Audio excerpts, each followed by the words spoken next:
Buenas noches. Bueno, a mí lo que me toca en realidad es contarles un poco la obra previa de Nicolás Márquez. ¿No se me escucha ahí?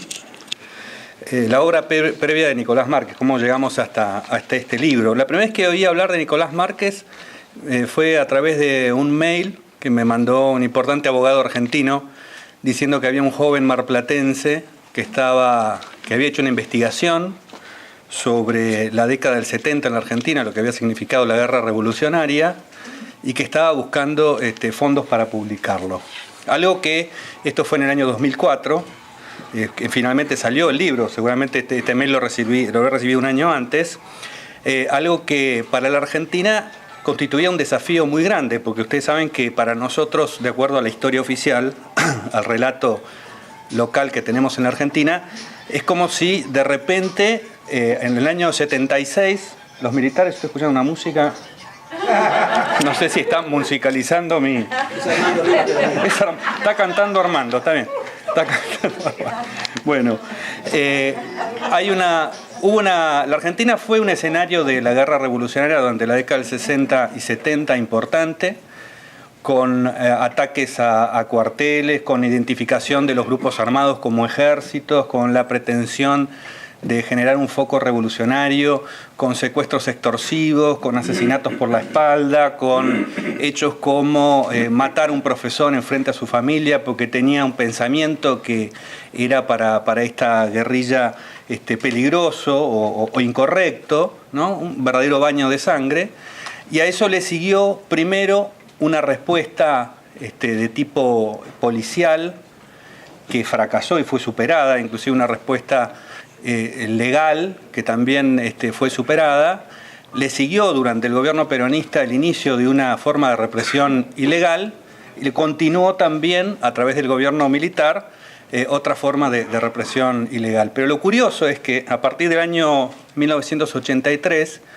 se empezó a crear un nuevo mito fundante, que es el mito fundante, creo yo, del actual gobierno del kirchnerismo, según el cual los militares en realidad aparecieron de la nada a perseguir a jóvenes idealistas, a gente que tocaba la guitarra, a hippies casi,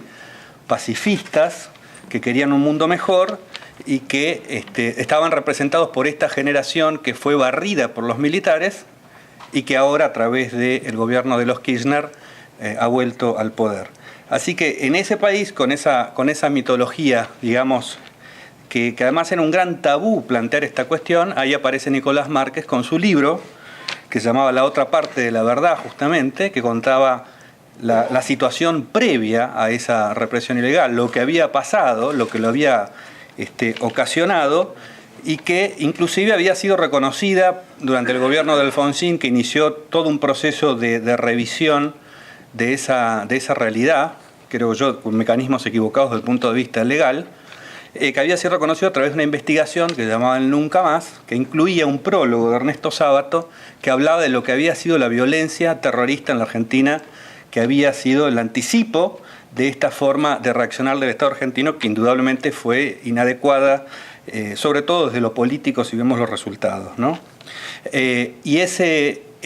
prólogo de este libro Nunca Más de Ernesto Sábato, durante el gobierno de los Kirchner fue directamente eliminado. O sea, pasaba a ser incorrecto hablar de que había habido una violencia previa a la represión ilegal. Ahí es donde aparece, de nuevo repito, el valor del libro de Nicolás Márquez, que es el gran grito de El rey está desnudo, en un país en el que parece que ni siquiera importa este grito. Hoy justamente se cumplen 24 años de un ataque al cuartel de La Tablada, un intento de ocupamiento durante el gobierno de Alfonsín, pleno gobierno democrático, por lo que son fueron los resabios de uno de esos movimientos armados que fue el Ejército Revolucionario del Pueblo, el ERP. Y en la Argentina uno no va a ver en los diarios, grandes diarios, ninguna mención, ningún artículo, ningún homenaje, ni tampoco va a haber ni siquiera algún acto del propio Partido Radical al que pertenecía Alfonsín recordando cómo hubo un atentado tan importante durante su gobierno. Así que creo que Nicolás Márquez, además de un demitificador, es un escritor que se anima a estar en contra de las verdades oficiales en un país donde las verdades oficiales tienen un peso muy importante. A este libro le siguió otro del mismo tenor, que es la mentira oficial, el setentismo como política de Estado, o sea, el aprovechamiento por parte del kirchnerismo de esta falacia para obtener poder en el presente, ¿no? Esta cuestión de la división de buenos y malos del pasado, con ese pasado se identifica cualquier enemigo actual, y cómo esto le permite una política de gobierno ilimitado. El Vietnam argentino escribió también la guerrilla marxista en Tucumán, porque en Tucumán hubo un combate, en la selva tucumana hubo un combate abierto entre el ejército y estos grupos armados, con algún delirio de querer repetir situaciones de otros países que no tenían nada que ver,